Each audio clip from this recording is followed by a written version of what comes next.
Nakakulit ko lang kasi May. Last May? Ano po? May. O itong May? Oh, Ano po nangyari? Last May? sa basketball. Na-injury sa basketball. Sana all nakakapag-basketball pa. Ako limited na limited. Ang ginagawa ko, baka mapilay kasi ako, bawal lang maghilot sa inyo pag ako napilay. Ngayon, na-injured ka sa basketball, paano nangyari? Pagsa ko kasi patagilid. So, Saan ang tumama? Buong katawan, tumagilid? pagsabi. Ah, Kaya mamawatan. Hindi ko kasi nakita din. pag ganyan. Okay. Nagpasa ba yung mga ganito mo, yung mga kantukan? Wala eh. Kasi ang sumakit sa akin. Sa kabila. Pero dito ako bumagsak. Okay, this problem. Ibig sabihin, ito, yun ang nayanig, yung mga ganyan. Tapos Kasi, kung anong tumama, kung sa buto, dito sa, yung parang ano natin dito, pelvis, kung tumama yan, ang masakit. Pero wala daw dito eh. O sa joint yan. Ngayon, Tapos X-ray ako eh. Mm. Hindi namin nakuha doon sa auto. Parang May- T3 ba? T2. dito means, Ay, yung L2. L2. Kasi mataas masyado yun. Tapos yung L2. T2, ang T2, ito T1, ito T2. Ibig sabihin, dito yung T2. Pero pag dito, L2. L. Yan. Magmula rito, L1, L2, L3, L4, L5, S1, S2. O ba? Sa L2, anong sabi? Compression, ano? Oo yata. Parang Na-compress siya, tapos yung sa baba niya, parang na-deform na pa. Umusog. Spondylolisthesis. Bakit kasi hindi nyo kinuha yung ano? Spondylolisthesis ang tawag doon eh. Kunyari, ayan, mga disc. Ngayon, napirat, tapos parang gumano ng konti. Umabante or umislide ng paganon. Paano? Ano lang, parang na-deform na. onting-onting. O kasi may mga grade yan, sir. Pero kung may report sana, meron niyang grade 2, grade 1, grade 2, grade 3, grade 4. Pagka, siyempre, titignan natin yung pinaka ano. Pero, tignan ko nga yung, higa ka nga sir, kung bali yung shoes mo, tignan ko nga yung paa mo kung gaano kalayo. Makikita yan ma'am, pagka nagbago yung... Oo, makikita yan sa paa, magre-reflect yan sa paa. So, pag naglakad kasi ako, minsan pag nag-workout ako, parang may nagkikiskisan yung Sir, ganito yan. Sabi mo nga, ikaw na nagsabi na pirat yung nagkaroon ng compression. Para talaga magkikiskisan yan. Kasi bakit? Yung ito, yung mga yung mga, yung spinous process natin yan, may tinatawag na facet joint. Yan yung parang magkukuskusan kasi napirat tong disc eh. Okay? Medyo makunat kasi yung ano na yan, yung tinatawag na annulus disc. Sige, higa ka sir. Tingnan natin.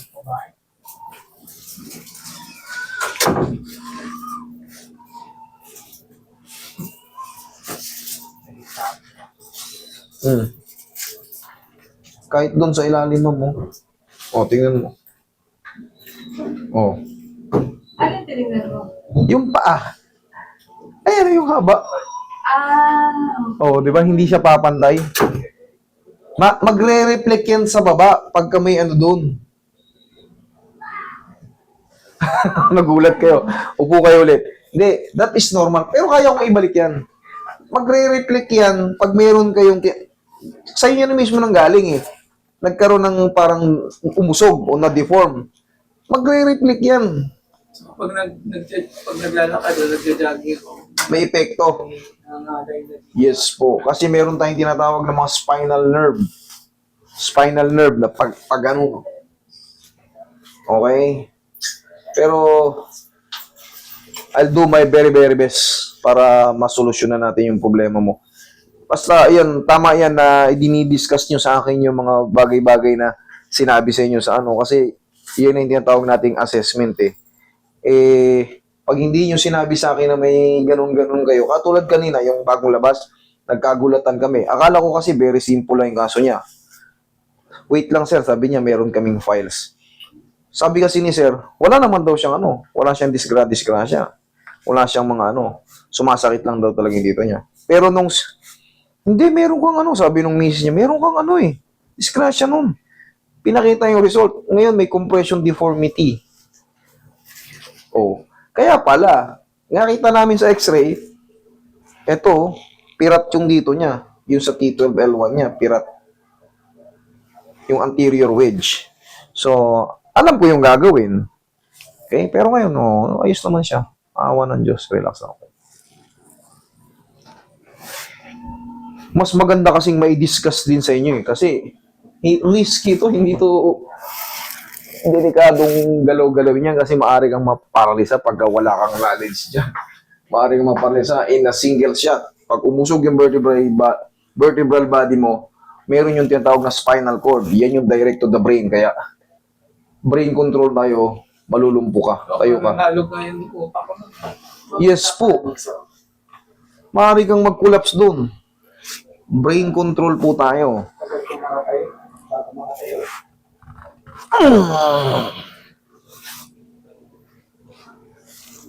Yung spinal cord, magmula lumbar hanggang utak, hanggang ulo, abot.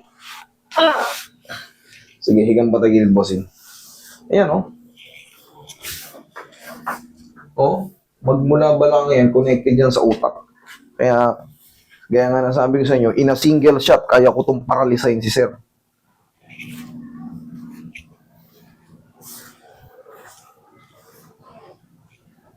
Okay, relax lang.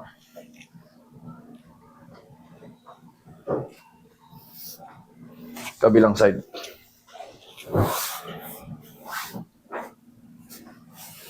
Sa susunod po, pag kung sakali man kayo mayroon mga medical files at pupunta kayo sa mga bone setter, dalhin nyo. Kasi malaking ano yun. Malaking bagay yun. Relax lang. Yan. Tihaya. Nararamdaman nyo para may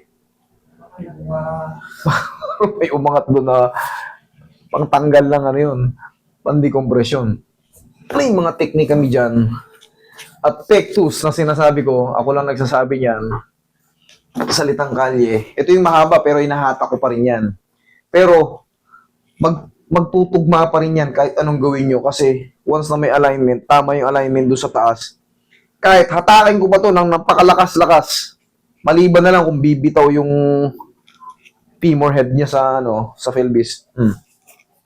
Sige, pantay. Tingnan mo. Ay na kaya. Charan! Kanina maliit ka. Kanina yun, pero kaya natin yan. Dapa ka, bossing. Masahihin natin yung likod mo. Hindi niyo po okay. No. Sige, dyan lang muna, dyan lang muna. Saan na, buwing? Sa tunta na? Uwi ba naman? Laki kasi ng mata mo eh. Sasa kasi natin eh. Gusto ko ng bulagi ni Lord eh.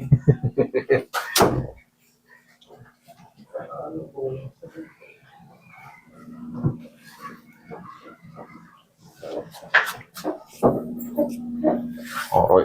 Sas mo si bossing. Sa spine kasi.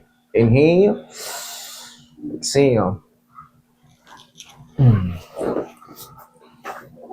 Diyan ka lang muna. Basic muna. Niyayaya kasi ako ng mga anak ko. Oh, yan. Okay naman. Hindi, kung grade 1 pa lang, basic. Tsaka sa tingin ko naman, na-adjust ko yun. May, inung hinata ko siyang pag ganun, talagang naramdaman ko rin na umusog eh. Kaya, tsaka malalaman mo ngayon sa paa. Ayan, pantay. Tsaka, ikaw rin makakaramdam sa sarili mo. Yung discomfort na yun. Ba? Parang, oyos ha. Upo ka. Kasi malalaman mo rin naman yan. Pag na-dislocate, in a few minutes lang, mararamdaman mo agad na mali ang adjustment.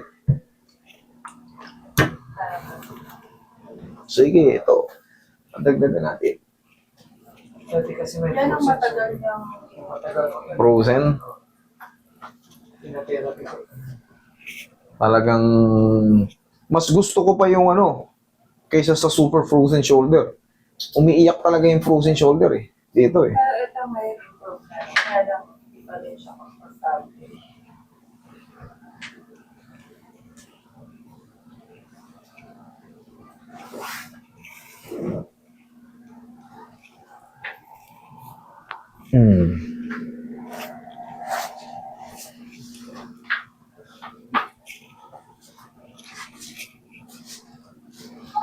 Malambot pa yan sa ano. Malambot pa yan sa hindi na ibentang kangkong kahapon.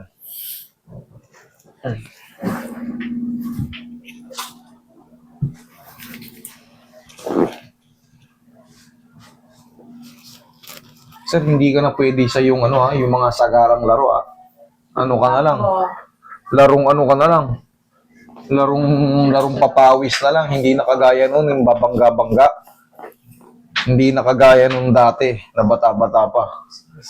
Sinabayan lang kasi ako eh. Hindi ako Kaya nga eh, pag off balance yung bagsak mo kasi umangat yung paa mo eh. mga tipa ako kasi. Kaya nga, hindi na po pwede yung kagaya nung dati, high fly, sasabay, galing sa buwelo, sasabayan mo yung galing sa buwelo, hindi ka na pwede sa ganun. Okay, sir? Pwede magpapawis, pero limitahan na yung dati kasi hindi na tayo yung kagaya nung teens na prime natin. Okay, bossing? O, check mo yung balakang mo. Pwede pa rin siya. Pwede. Okay? Pwede sa jogging yan. Mild lang naman yung inaabot ni bossing eh. Sige.